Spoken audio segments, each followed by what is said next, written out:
All right, you can start collecting Social Security at 62 years old, but the question is, should you do that?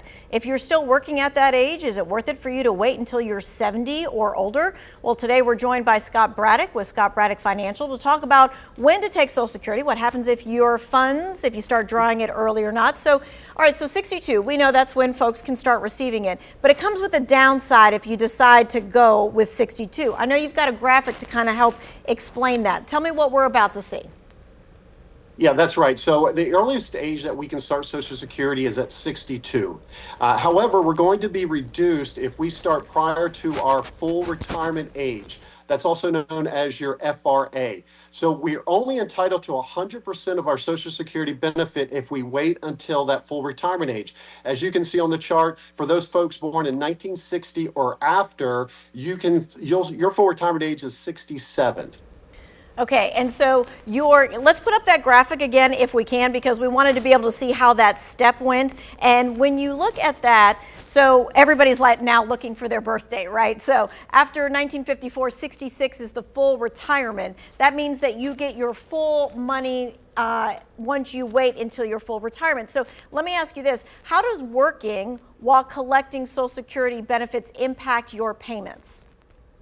Right, Social Security is full of little nuances, and so it's really important to understand them. So if you start at 62, you're going to receive a reduced benefit amount, at least 30% less than what you would receive if you waited until your full retirement age. That reduction stays in place for the remainder of your life. The only way your Social Security increases if you started that early is by cost of living adjustments. So we really want to try to strive to wait until our full retirement age so that we at least receive our full retirement age benefit 100% of what we're entitled to. All right, let's see what you're talking about. You've got another graphic that kind of shows like the swoop of the different ages and then how much money you're going to get. So the early and late benefit comparison chart. Right. So again, Social Security is available at 62, but you'll receive a reduced amount. Once you've received reach or attain your full retirement age, that's when you're entitled to 100% of your benefit. Here's what's important to understand. If you delay Social Security from your full retirement age benefit to age 70, you receive what are called deferred credits, and it's 8% per year. So your benefit actually is guaranteed to increase by 8% per year during those years, plus any cost of living adjustment that Social Security offers during those years is compounded in.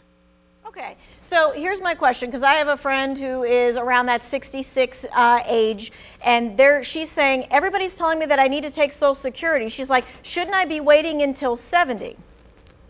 So here's the thing. Once you reach your full retirement age, you can work and earn as much income as you want, and they won't reduce your benefit. Tanya, if you start your Social Security benefit prior to that full retirement age, they will reduce your benefit. They take $1 for every $2 that you earn over the amount that you're permitted to earn. If your friend is at full retirement age and she's single, then it could make sense to go ahead and start, because she's not promised tomorrow.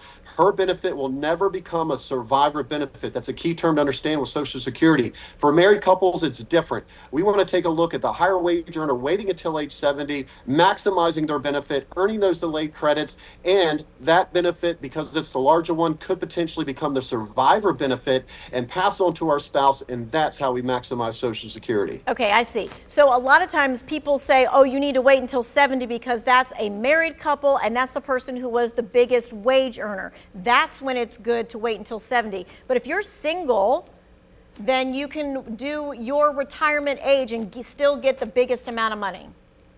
So what I shared with you is just a starting point of the conversation. It doesn't always make sense for single folks to start at full retirement age and for couples to wait till 70. Okay. But we want to entertain those ideas because that's how we maximize those benefits. Gotcha. Okay. So if you do have a question, you need to talk to somebody, a financial planner or somebody, just to get the things of, hey, when should I be taking my Social Security?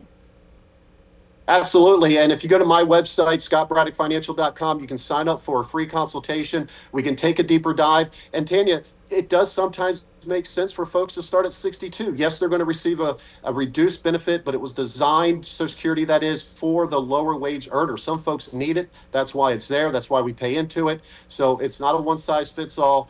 meet with a financial professional, look at the other pieces to that larger puzzle as to how you maximize Social Security in your unique situation.